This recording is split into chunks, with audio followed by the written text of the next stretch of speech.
Aujourd'hui, je vais vous parler d'une femme qui a refusé de se taire, Alioune Sitoé Diatta.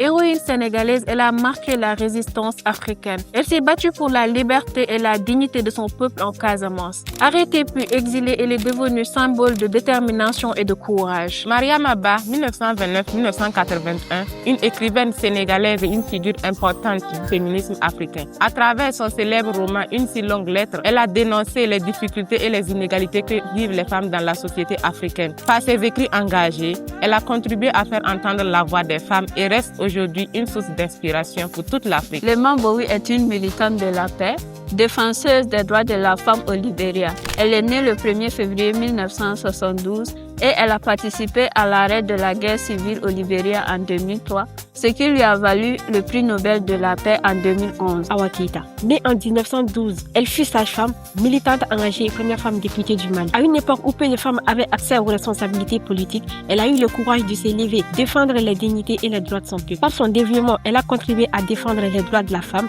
et à encourager leur participation dans la société et la politique. Simone Hévé Gbagbo est une femme politique ivoirienne née en 1949 à Mossou en Côte d'Ivoire. Elle a d'abord été enseignante avant de se lancer dans la création du parti politique Front Populaire Ivoirien qui militait pour le multipartisme en Côte d'Ivoire et dans toute l'Afrique. Elle a ensuite été députée avant de devenir première dame de la Côte d'Ivoire aux côtés de son mari Koudou Laurent Gbagbo de 2000 à 2011. Aujourd'hui, cette femme mérite d'être louée car elle a su s'imposer dans un monde politique qui était réservé à cette époque qu'aux hommes. Ellen Johnson, première présidente femme en Afrique, est née au Libéria à Monrovia. Elle a dirigé son pays de 2006 à 2018.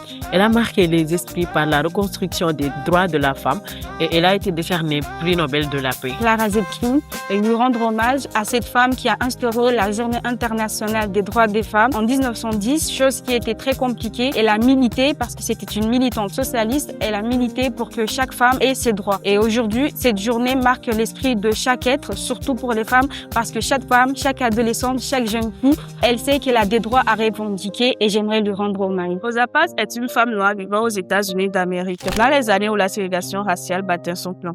Le 1er décembre 1955, elle refusa de laisser sa place à un blanc dans un bus, boycottant ainsi les lois racistes existantes de l'époque. Son arrestation conduisit au boycottage des bus de 381 jours, forçant ainsi la Cour suprême à abolir la ségrégation dans les bus. Cette femme est devenue une figure emblématique de la résistance pacifique et continue d'influencer des millions de personnes à travers le monde. Madame Amina Koussi Nongo, si elle est aujourd'hui ambassadrice extraordinaire plénipotentiaire de la République du Tchad en France, elle a d'abord fait ses premiers pas dans le secteur pétrolier avant d'aborder le secteur humanitaire en 2016 avec la fondation de sa propre organisation, la fondation Tchad Helping Hands.